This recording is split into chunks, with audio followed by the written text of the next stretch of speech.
Bonjour à tous. Alors je voulais faire cette vidéo avec Monsieur Clavier en marchant. C'était un peu le défi du jour.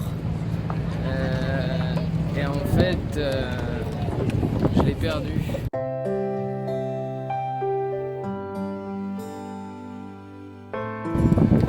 Je l'ai mis dans ma poche et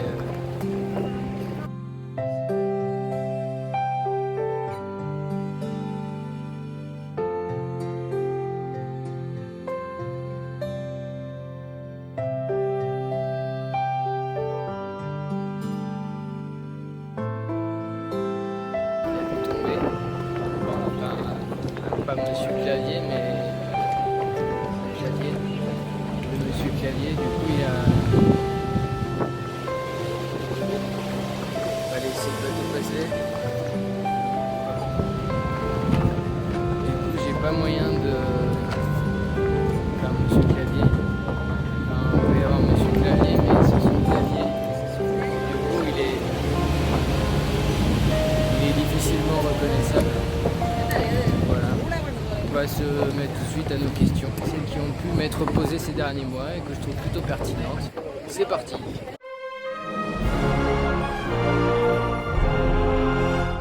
Monsieur Clavier, c'est à vous. Je ne le reconnais pas, mais c'est Monsieur Clavier, malgré le fait qu'il ait plus son clavier, parce qu'il était... Vous avez compris. C'est bon, c'est à moi là, je peux parler, t'as fini? Très bien, vas-y. Merci. Alors, la première question... C'est la petite Virginie. Attends, tu comptes faire un accent comme ça? Pourquoi pas? Faire un accent, j'ai le droit, non? Oui, ce qui est triste, c'est Ouais. C'est la petite Virginie. Ouais, voilà. 40 balais quand même. Non. Je sais pas. Bon, je peux dire mes questions? Oui, pardon, je te laisse. Alors, la petite Virginie qui nous demande, qui nous signale, qui nous remarque. Est-ce que c'est pas un peu triste de considérer les autres gens comme des objets? Parce qu'il y a cette idée dans ma théorie. En fait, le délire, c'est que c'est une modélisation. C'est quelque chose qui nous permet de calculer. Mais ça veut pas dire que c'est la réalité. Quand bien même il y ait une réalité qui soit accessible, je pense pas. Mais ce que je veux dire par là, c'est que c'est juste une interprétation possible de la réalité. Tout comme si je vous donnais un exercice avec des droites en mathématiques, vous pourriez dire je trouve ça un peu triste de considérer qu'une droite c'est juste une succession de points. Moi j'aimerais bien considérer aussi que ça nous amène dans des directions pour nos vies, etc. Je vous dirais oui, pourquoi pas. C'est très joli, c'est très poétique, c'est riche. Mais c'est pas l'interprétation qui nous intéresse ici pour résoudre notre exercice de maths. Ben, c'est exactement la même chose en fait en philo-sciences. Ce qu'on tente de faire, c'est de modéliser et de simplifier au maximum les données pour être capable de donner et de faire des choix dans n'importe quelle situation. Mais ça implique effectivement de ne pas faire de différence entre les objets et les gens. Ça permet une simplification tout simplement. C'est bon? Oui, j'ai terminé. Merci. Ok, alors la question suivante, c'est la petite rime. N'est-ce pas incomplet de considérer qu'on utilise les autres? Est-ce qu'on n'est pas plutôt dans le cadre de relations donnant-donnant? Alors là, ça rejoint la première question. En fait, c'est pas incomplet, c'est juste qu'effectivement, à une échelle plus grande, où il y a plusieurs individus et on considère que plusieurs individus sont libres, etc. Là, effectivement, on voit que les relations, c'est beaucoup plus du donnant-donnant, effectivement. Mais nous, en philo-sciences notamment, et surtout en éthique, à la différence de la politique qu'on pourra faire plus tard, l'éthique c'est que dois-je faire? Et donc en fait je ne regarde que les données qui viennent vers moi. Et je peux avoir conscience qu'en donnant des choses, pour en recevoir, etc. Mais c'est vraiment cette idée qu'on se place du point de vue individuel. Encore une fois par simplification. Si on ne considère que les relations comme du donnant-donnant en tant qu'individu, ça ne fait que complexifier nos choix puisqu'on va confondre ses propres intérêts avec les intérêts des autres. Il faut se concentrer sur ses propres intérêts pour être à même de faire ses choix, quand bien même apporter quelque chose à l'autre. Ça peut aussi nous apporter par exemple de la bonne conscience, ce genre de choses, et il faut le prendre en compte. Mais voilà, pour prendre un choix individuel, il paraît indispensable, ou en tout cas grandement simplificateur, de considérer les intérêts individuels. C'est aussi simple que ça. Pour faire un choix individuel, il vaut mieux considérer les intérêts individuels. C'est bon? Oui, c'est bon, tu vas pas me demander à chaque fois, tu veux bien quand je termine ma réponse. Non? Ok, la prochaine question nous vient de Rémi qui nous demande finalement à quoi ça sert. Beaucoup de choses semblent être de la sagesse populaire, bien s'entendre avec les gens, avoir un max d'interactions positives, etc., etc. Est-ce que c'est pas juste du bon sens? Est-ce que tu ne viens un peu pas te poser des questions comme ça qui servent à rien, un peu pour le plaisir de bavasser au lieu de profiter de la vie? Ok, merci monsieur Clavier. C'est une question qui est très intéressante et la réponse est assez simple. C'est que certes ça peut être des choses qui sont dues au bon sens, mais le principe de la philosophie, en tout cas de la philosophie analytique que j'aime, c'est de faire des systèmes et de fonder les choses. C'est-à-dire que le problème de la sagesse populaire, c'est que parfois il y a des choses absurdes dedans qui peuvent être dues à des coutumes ou des choses qui ne se justifient pas forcément.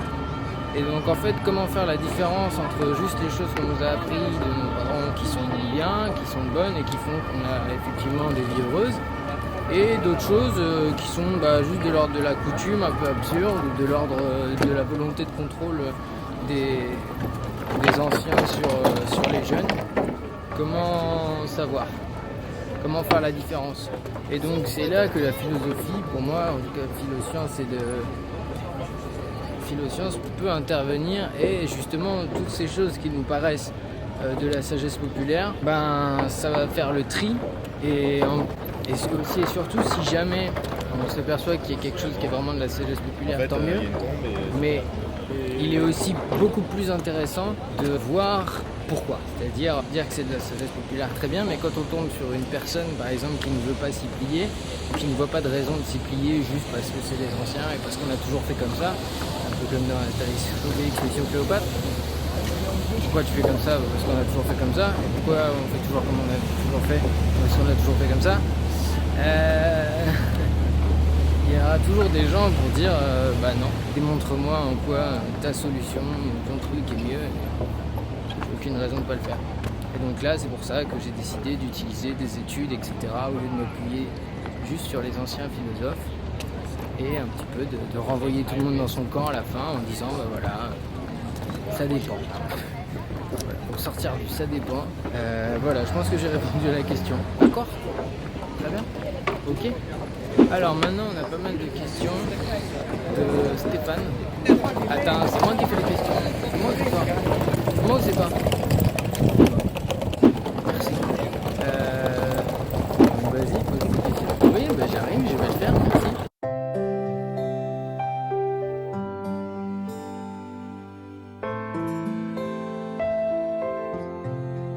Il s'agit d'étudier la relation entre la charge mentale, la dépression et l'influence du cerveau droit, cerveau gauche et des différences cognitives hommes-femmes. Ok, alors déjà, est-ce que cette histoire de cerveau droit, cerveau gauche, où le cerveau droit serait plus la réflexion, l'analyse et l'autocensure, tandis que le cerveau gauche serait plus la spontanéité, les émotions, l'empathie et les idées nouvelles, sachant que il y aurait un côté plus masculin et un côté plus féminin. Bon alors tout ça, c'est des conneries. Voilà, c'est dit, il n'y en a pas de cerveau droit, cerveau gauche. En fait, ce qui se passe, c'est bien plus qu'il y a certaines zones dans le cerveau qui sont plus développées. Elles peuvent être à droite ou à gauche, mais il n'y a pas des gens qui utilisent plutôt un plutôt que l'autre. Et ça, c'est des études qui ont été faites sur plusieurs milliers de personnes. C'est faux de croire qu'il y a des gens qui soient artistes et qui utilisent plutôt du coup leur cerveau gauche, tandis que d'autres sont plus dans la réflexion et l'analyse, ils utilisent plutôt leur cerveau droit. Non, ça n'existe pas, c'est des préjugés.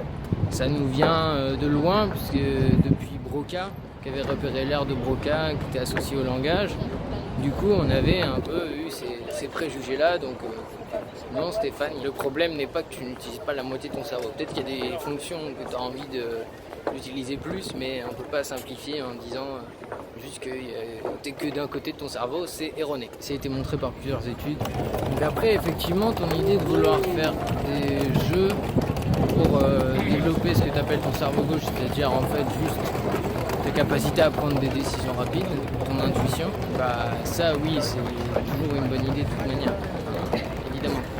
Ça, il faut surtout pas t'en empêcher, c'est une très bonne idée.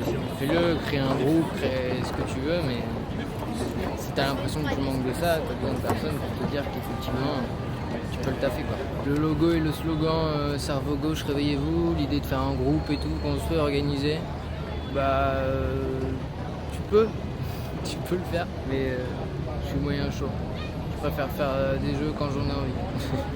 Mais il y a par exemple, je crois que c'est tous les deuxièmes vendredis de chaque mois, à la BPI, il y a un salon où en fait,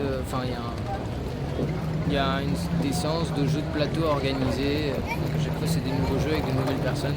C'est de 20h à 22h30, c'est comme ça, à la BPI, à la Bibliothèque publique d'information, à Paris, pour ceux qui y habitent. Alors, t'as d'autres questions? Oui, les questions, c'est moi, merci. Déjà, tu m'as sauté la dernière, bon, ok. En fait, tu vois aucune différence entre nous là. Ouais, je sais même pas si je suis toi ou si je suis moi. C'est chaud. Ouais, il nous faut vraiment un clavier. Bon, il nous faut un signe distinctif. Si vous avez une proposition de signe distinctif à faire, n'hésitez pas, allez-y, je verrai, parce que maintenant, de toute manière, j'ai perdu ce clavier indépendant AZERTY en plastique mou qui me permettait de me distinguer.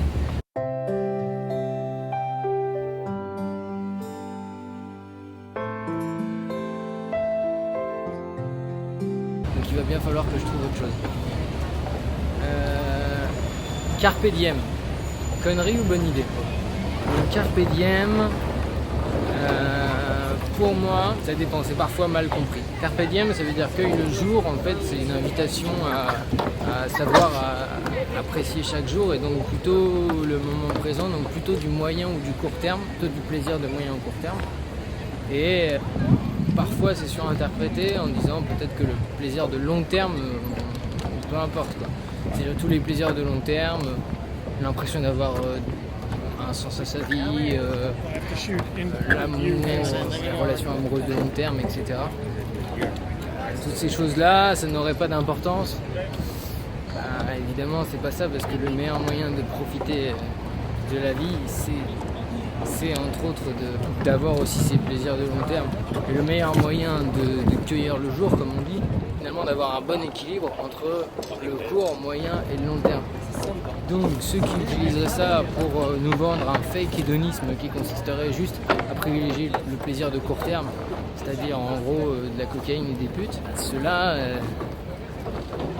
se trompent sur cette formule, ou en tout cas si on prend cette formule comme ça, je trouve que c'est de la merde. Mais si c'est juste équilibre tes plaisirs et apprends à avoir aussi des plaisirs de court terme, là ok. Next, il y a un lien entre physique et cognition. Bah oui, il y a des liens. Par exemple, y a-t-il des différences entre les hommes et les femmes au niveau cognition? Oui. Notamment, il y a certaines différences qui ne sont pas extrêmement significatives, mais on a remarqué certaines différences dans les études. Déjà, comme les femmes sont en moyenne plus menues, en moyenne, elles ont 9% de moins de taille de cerveau. Après, on ne retrouve pas, ça n'a pas d'influence sur le QI en fait. Quand on regarde la moyenne des QI des hommes et la moyenne des QI des femmes, c'est les mêmes. Donc, ça n'a pas l'air d'avoir une grosse influence, malgré le fait qu'il y ait bien une corrélation chez les hommes et chez les femmes entre la taille du cerveau et le QI. C'est-à-dire ça correspond à peu près, ils estiment à 10% des facteurs. Quelqu'un qui aura un gros cerveau a tendance à avoir un QI plus élevé. Et inversement, si tant est qu'on considère que le QI soit une bonne mesure de l'intelligence évidemment, mais j'en connais pas d'autres. Ce sont des tests qui testent l'intelligence logico-mathématique, l'intelligence linguistique et l'intelligence spatiale, comme en général quand ces intelligences-là sont hautes, le reste suit. Voilà, c'est quand même plutôt pertinent de tester le QI. Ok. Donc ça nous montre bien qu'il y a un lien entre physique et cognition par exemple. Après il y a des différences même qualitatives, par exemple les femmes semblent être légèrement plus douées pour le calcul, tandis que les hommes semblent être légèrement plus doués pour plutôt les mathématiques abstraites. Voilà, les femmes semblent être, en moyenne évidemment, les femmes semblent être légèrement plus douées pour l'empathie et la discussion, tandis que les hommes semblent être légèrement plus doués pour les mouvements en 3D, et, ce genre de choses, c'est-à-dire repérer une figure est la même quand on la fait tourner par exemple, ce genre de choses. Voilà, ça c'est des différences qui ont été notées même à des très petits âges, au moment où il ne peut pas vraiment y avoir eu d'influence de la société. Donc il y a bien des différences hommes-femmes, et il y a aussi bien des différences suivant le physique. Alors, est-ce qu'il y a des liens entre capital, sympathie et physique? Oui, évidemment. Il y a par exemple une étude assez marrante qui montre que les gens préfèrent travailler avec des gens qui sont assez neutres physiquement, qui sont pas laids mais qui sont pas beaux non plus. Comme ça, ils sont pas perçus comme des menaces, et en même temps, on est content de travailler avec eux. C'est pas un sacrifice de devoir leur parler non plus, quoi. Par exemple, du coup, en tout cas dans le cadre du travail, les gens assez ni beaux ni laids ont tendance à avoir un gros avantage. Après, dans le cadre du privé, les gens qu'on aura tendance à trouver plus beaux auront plus de capital sympathie. Les études montrent aussi qu'on aura tendance à leur associer des caractéristiques d'arrogance sans même les connaître. On aura tendance à penser que c'est des gens plus intelligents sans même les connaître. Voilà, pas mal de préjugés de cet ordre. Donc à chaque fois c'est à double tranchant. Comme on leur prête plein de qualités sans les connaître, on leur prête aussi le fait d'être arrogants, même s'ils ont rien fait du tout, quoi. Voilà, vous pourrez vous passer ces études-là, ce sera quand on étudiera plus la beauté. Alors ta dernière question, comment être moins bête? Déjà en fait il faudrait caractériser ce que tu appelles la bêtise. Et réunir par exemple tout ce que tu considères être des preuves de bêtise. Ça doit être des moments où tu te sens bête ou ce genre de choses. Et donc ça veut dire que ça va être au cas par cas. Prendre des décisions par rapport à ça. Il n'y a pas de décision globale qui soit prenable pour chaque chose. Par exemple, je sais rien, il y a des gens qui considèrent qu'oublier des choses c'est une preuve de bêtise. Après on peut se mettre des rappels d'une manière ou d'une autre, soit physique, soit sur nos portables, nos machins, pour nous souvenir des choses.